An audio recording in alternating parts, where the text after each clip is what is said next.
Marlène et Jean-Claude te présentent pour 2026 la série qui s'intitule « Voici, il vient ». Merci pour ta fidélité et que l'Éternel continue de t'éclairer tandis que tu découvres la vérité. C'est avec joie que je te retrouve encore aujourd'hui, afin qu'ensemble nous puissions marcher dans les empreintes de pas de Jésus de Nazareth. Rappelle-toi, notre thème de ce jour s'intitule « L'enseignement divin ».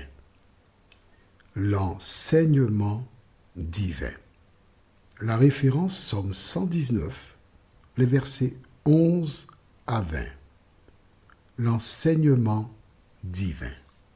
Avant d'aborder ce thème, recherchons la présence du Saint-Esprit qui seul nous conduit dans toute la vérité. Notre Seigneur et notre Dieu,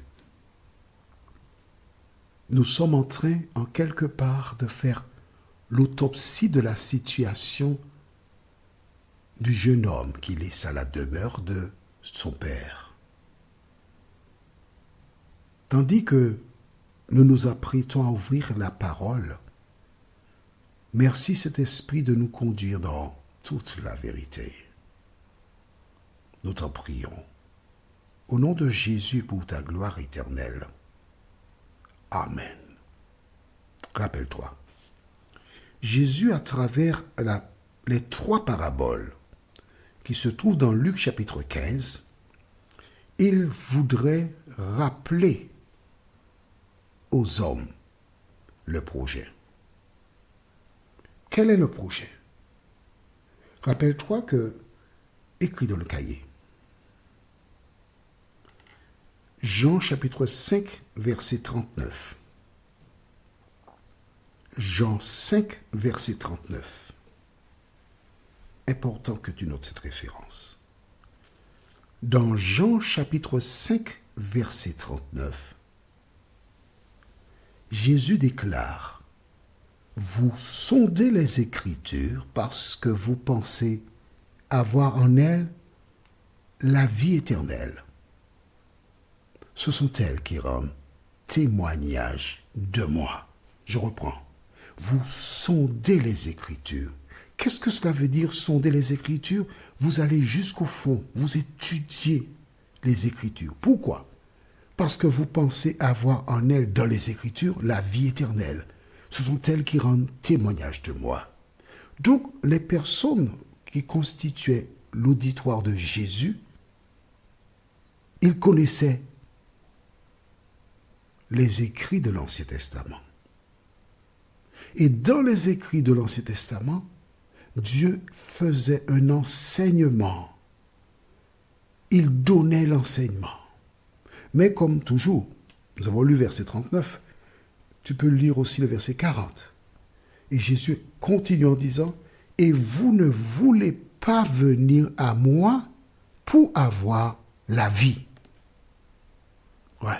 Vous sondez les Écritures, vous étudiez, vous. Pourquoi? Parce que vous croyez que la vie éternelle se trouve dans les Écritures. C'est cela l'enseignement divin. Mais au verset 40, il dit, « Et vous ne voulez pas venir à moi pour avoir la vie. » Quand des gens découvrent la vérité, quand ils voient ce que Jésus demande, il faut marche arrière. Est-ce ton cas? Qu'importe. Mon devoir, c'est de te dire ce que la parole de Dieu enseigne. Et toi, tu es seul à décider de ta décision. Rappelle-toi, on va reprendre maintenant Somme 119, au verset 9. Comment le jeune homme rendra-t-il pur son sentier? En se dirigeant d'après ta parole. Il est du devoir de chaque parent d'instruire son enfant à la lumière de la parole de Dieu. Nous allons maintenant au verset 10. Je te cherche de tout mon cœur. Ne me laisse pas égarer loin de tes commandements. Mais oui, c'est comme la personne qui conduit un véhicule. Tu dois connaître les panneaux du code Rousseau ou encore du code de la route. Et ton devoir, c'est de respecter le code de la route. Verset 11, j'aime beaucoup ce verset.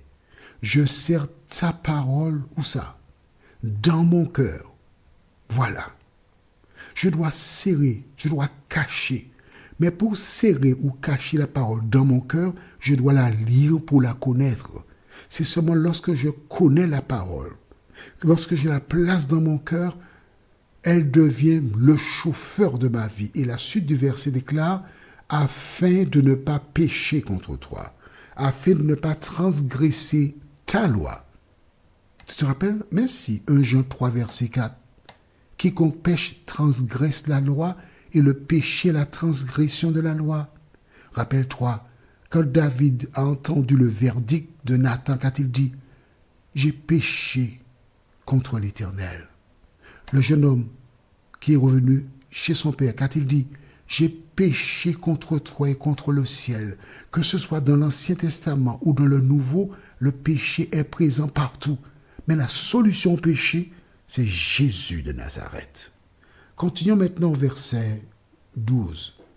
Béni sois-tu, ô Éternel.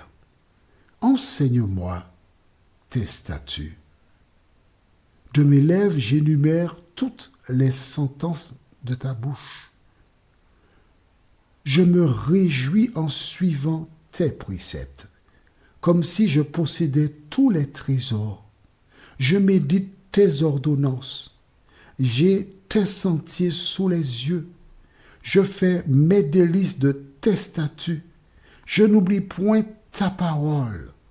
Fais du bien à ton serviteur pour que je vive et que j'observe ta parole. Tu vois, que j'observe ta parole.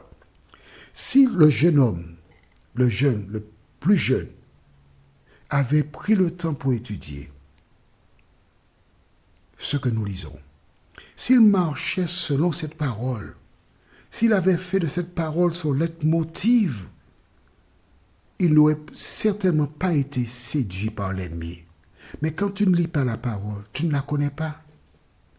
C'est seulement lorsque tu la lis que tu peux dire comme lui, je serre ta parole dans mon cœur afin de ne pas pécher contre toi. Je dis à tous mes amis, à mes connaissances, à mes proches, lis la Bible. Chaque année, à compter du 31 décembre, 1 heure avant le coucher du soleil, je prends ma Bible, je la lis et je termine toujours vers le mois de mars quand je n'ai pas beaucoup d'activités. Parce que je veux connaître la volonté de Dieu. Alors certaines personnes me déclaraient, mais comme tu lis la Bible souvent, est-ce que ça vaut le coup? Mais je veux te dire une chose. Chaque année, quand je recommence la lecture de la Bible, il y a des choses qui me sautent aux yeux, des choses qui deviennent une réalité, des choses qui arrivent parce que le moment était venu pour que je les comprenne. Chaque année, Dieu me parle et il veut faire de même pour toi. Lis la Bible afin de la serrer dans ton cœur. Lis la Bible, lis la parole de Dieu. Nous passons maintenant au verset 18. Ouvre mes yeux pour que je contemple les merveilles de ta loi. Vois-tu, le psaume 119, comme j'ai eu l'occasion de te dire, c'est le psaume le plus long. Mais ce psaume-là parle beaucoup de la loi de Dieu. Il parle beaucoup du rôle de la loi dans la vie du chrétien. Au risque de me répéter, la loi ne sauve personne. Nul ne peut dire, j'ai observé la loi, je suis sauvé. Non, c'est seulement le sang de Jésus, Christ, qui nous lave de nos péchés et qui fait de nous une nouvelle créature. J'aime beaucoup cette métaphore. J'ai un véhicule, je fais un accident, il est abîmé. Que se passe-t-il? Eh bien, le véhicule est emmené chez un garagiste et ce dernier répare le véhicule. Il le remet en parfait état de marche, même parfois mieux que ce qu'il était avant l'accident. on me donne un véhicule neuf. Qui s'en est chargé? L'assurance. L'assurance, c'est qui? Jésus de Nazareth, le sang de Jésus. Une fois que Jésus m'a donné le véhicule neuf, qu'est-ce que je dois faire? Ah, Jésus va réparer la voiture, je peux l'écraser à nouveau, c'est ça? Non. Je dois faire attention parce que si je l'écrase à nouveau, j'aurai un malus vis-à-vis de l'assurance.